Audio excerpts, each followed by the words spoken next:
अम्बेडकर जयंती समारोह बिरपुर प्रखंड में आज राष्ट्रीय जनता दल के द्वारा धूमधाम से मनाया जा रहा है। इस कार्यक्रम की अध्यक्षता पार्टी के वरिष्ठ नेता और लगातार इस प्रखंड को संचालित करने वाले पूर्व प्रखंड अध्यक्ष, वर्तमान में किसान सेल के प्रदेश सचिव हैं भाई उमाकांत यादव जी, और इस कार्यक्रम को विधिवत संचालित कर रहे इस प्रखंड के राष्ट्रीय जनता दल के प्रखंड के प्रधान महासचिव हैं भाई सुबेद यादव जी, और इस कार्यक्रम में उपस्थित हमारे पार्टी के नेता, पूर्व जिला परिषद सदस्य, अनुसूचित जाति अनुसूचित जनजाति प्रकोष्ठ के प्रदेश सचिव भाई विपिन पासवान जी,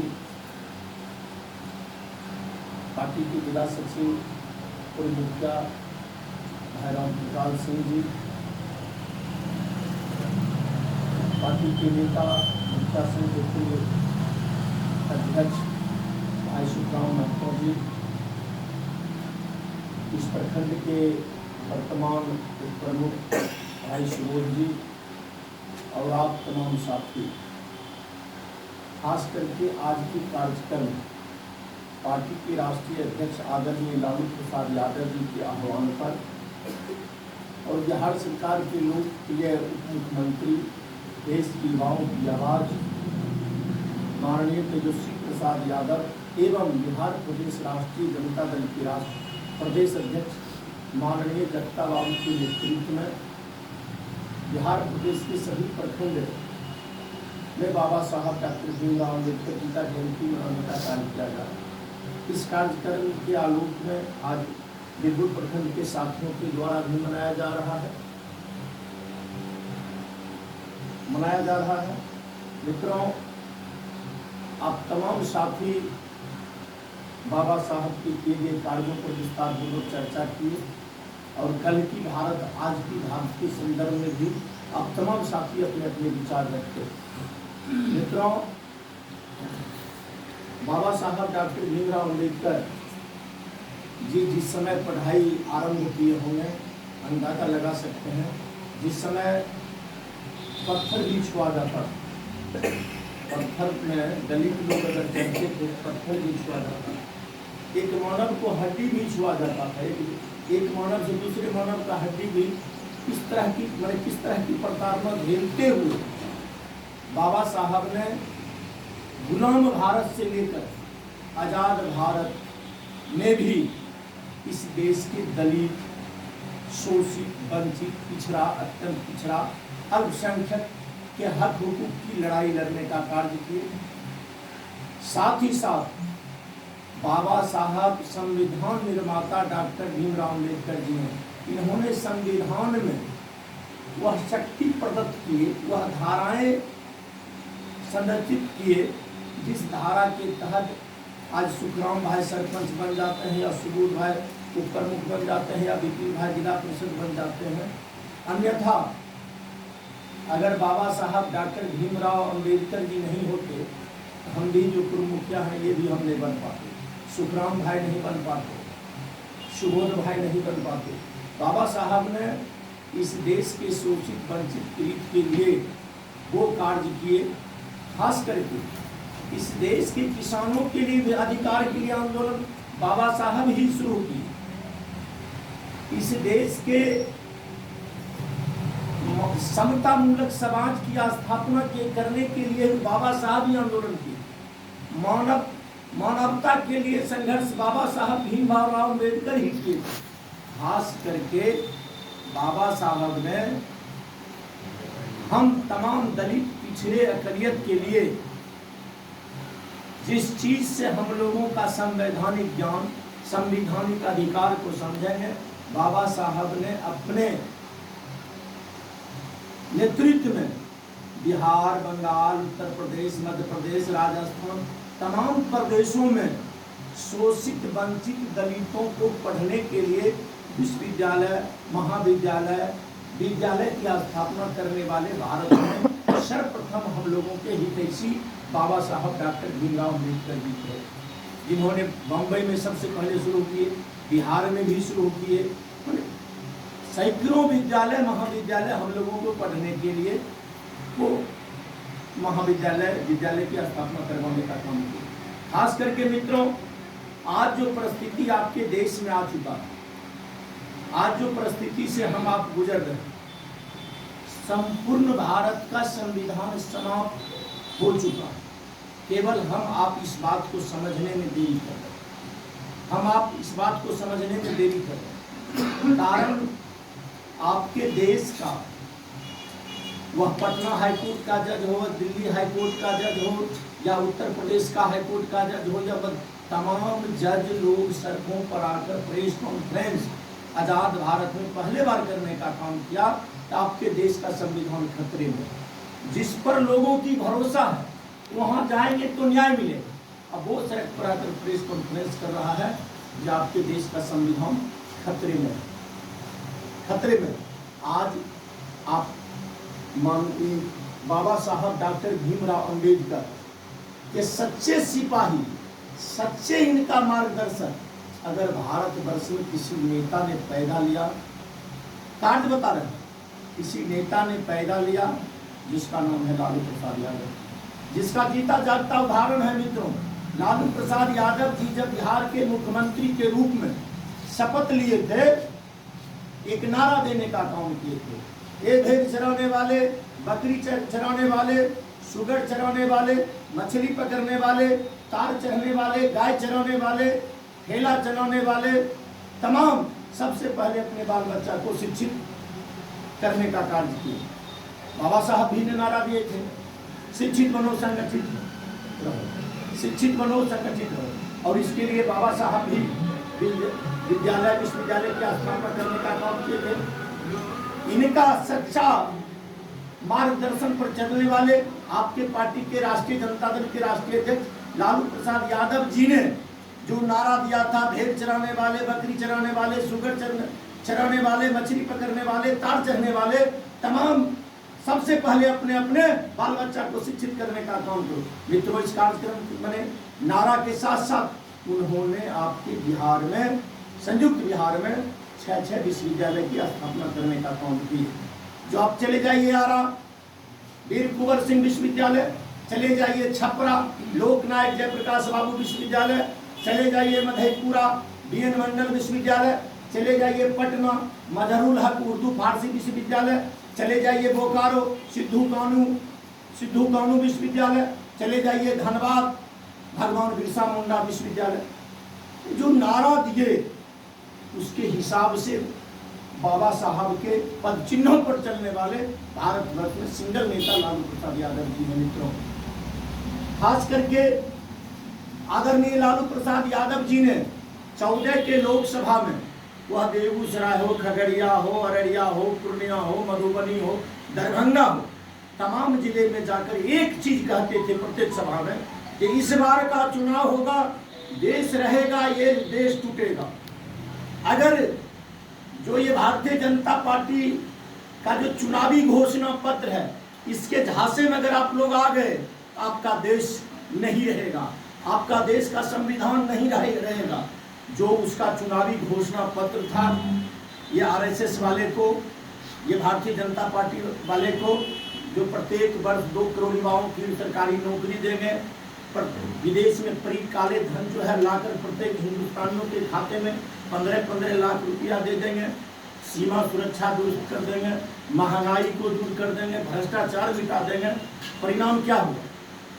हमारा ही लोग भटक गया। उनका लुभावना जो घोषणा पत्र था, इसमें हम लोग भटके हैं, हमारे परिवार के लोग भटके हैं, दलित परिवार के लोग भटके हैं, पिछड़ा वर्ग के लोग भटके हैं। परिणाम क्या हुआ?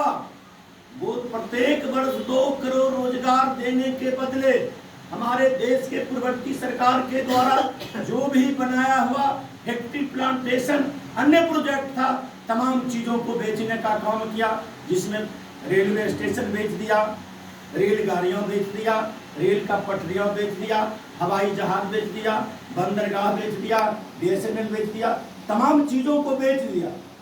और रोजगार कहाँ से देगा? तमाम चीज को ही बेच दिया। अब रही सीमा सुरक्षा की बात, तो सीमा सुरक्षा में 6000 किलोमीटर तक चाइना दखल कर लिया। और देख ले, आप भी यूट्यूब खोलिएगा कितना किलोमीटर तक चाइना दखल कर लिया है, वहाँ बस्ती बसा दिया चाइना। और रही महंगाई के बाद, 14 में 450 रुपये में गैस सिलेंडर हम लोग खरीदते थे, अभी 1150 रुपया में खरीद रहे हैं। 1250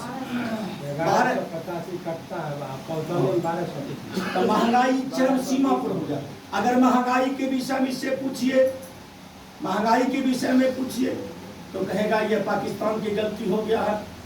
अन्य बात पूछिए तो कहेगा भाई ये मुसलमान की गलती हो गया। लेकिन मित्रों याद रखिए, जिस वर्ग के विरोध में ये बोल रहा है, जिससे भावना भड़का रहा है, जब हमारा देश गुलाम था, हमारे पुरखों के द्वारा अपने प्राणों की आहुति देकर इस भारत देश को आजादी की लड़ाई लड़ा गया। अपने प्राणों की आहुति देने वाले 96,616 आदमी का शहादत की सूची बना हुआ, जिसमें 63,000 केवल मुसलमानों ने इस देश की आजादी में अपने प्राणों की आहुति देने का। आज उसके नाम पर ये घृणा फैला रहा है, केवल घृणा फैला रहा है, इसलिए फैला रहा है वह सत्ता में बने रहना चाहता है। अब उससे पूछिए कि मुसलमान से वो घृणा कितना करता है। मुख्तार अब्बास नकवी की शादी किससे हुआ? शाहनवाज हुसैन का शादी किससे है? अपने बेटी को वो मुसलमान की यहाँ शादी आराम से कर लेगा। एक सुखराम भाई बोल रहे थे, मार्केबुल बात अध्ययन करना है मित्रों, हमारे बाल बच्चा को वो पट्टी बांध देता है जय श्री राम करने के लिए, जो बंधवाता है उसका क्या बेटा आपके जय श्री राम के नारा में जाता है? एक भी आदमी बता दीजिए। केवल हम लोगों का जो मौलिक अधिकार, जो संवैधानिक अधिकार बाबा साहब डॉक्टर भीमराव अंबेडकर के द्वारा संविधान सम्मत मिला था, जिसे ये समाप्त करने का बहुत बड़ा षड्यंत्र रच रहा है मित्रों। इसके लिए सावधान होने की जरूरत है मित्रों। और सावधान कैसे हों? जिस तरह से प्लानिंग या आपके प्रमुख जी सुखराम भाई के द्वारा होगा, 100 या 1000 प्रतियां बाबा साहब डॉक्टर भीमराव अम्बेडकर जी का प्रतियां छपवा कर या मंगवा कर हम तमाम कार्यकर्ताओं के बीच में, अपने समर्थकों के बीच वितरण करेंगे, अध्ययन करेंगे। हमारा मौलिक अधिकार क्या है, मेरा संवैधानिक अधिकार क्या है, जिसको ये सरकार के द्वारा हनन किया जा रहा है। खास करके हनन नहीं किया जा रहा है। जो संवैधानिक अधिकार हम दलित पिछड़ा वर्ग को मिला था वह समाप्त हो गया है। ये बिहार राज्य में हम लोग हैं, चले जाइए उत्तर प्रदेश, मध्य प्रदेश, राजस्थान, जहां भारतीय जनता पार्टी के शासन चल रही है, आप तमाम लोगों को जो मंडल कमीशन के तहत आरक्षण मिला था, तमाम चीजों को समाप्त कर दिया गया है। परिणाम क्या हो रहा है? आपका बच्चा 65% मार्क्स लाता है और उसका बच्चा 50% मार्क्स लाता है।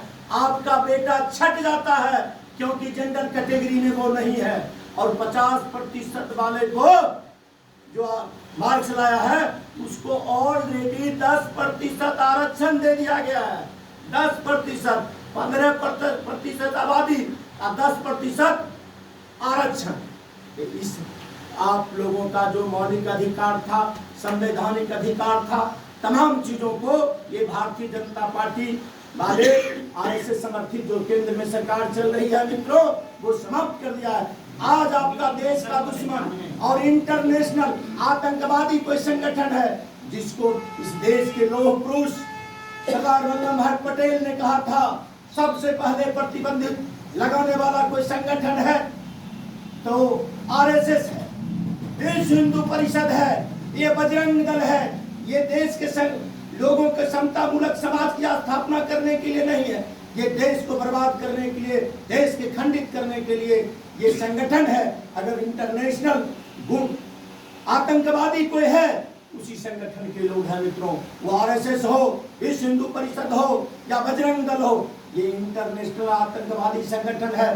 पूरे आपके देश का जो संगठनिक ढांचा है, आपका संविधान है, ये तमाम चीजों को समाप्त करके एक संविधान लाने के लिए जा रहा है। और वो कौन सा संविधान होगा?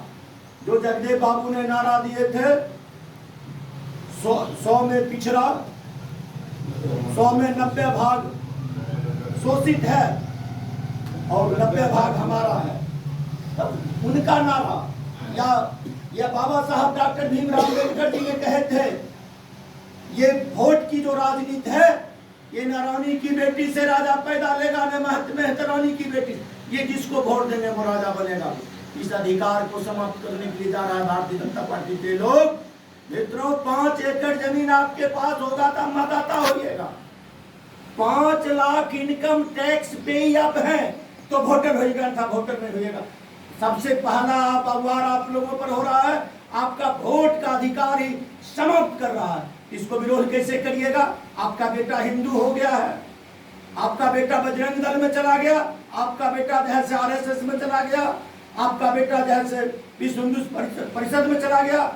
परिणाम इसका यह मिलने वाला है, जिस तरह से अंग्रेजी हुकूमत में हम लोग अन्न के लिए, वस्त्र के लिए, दवा के लिए मर रहे थे, यही स्थिति आज देश में पैदा हो गया है।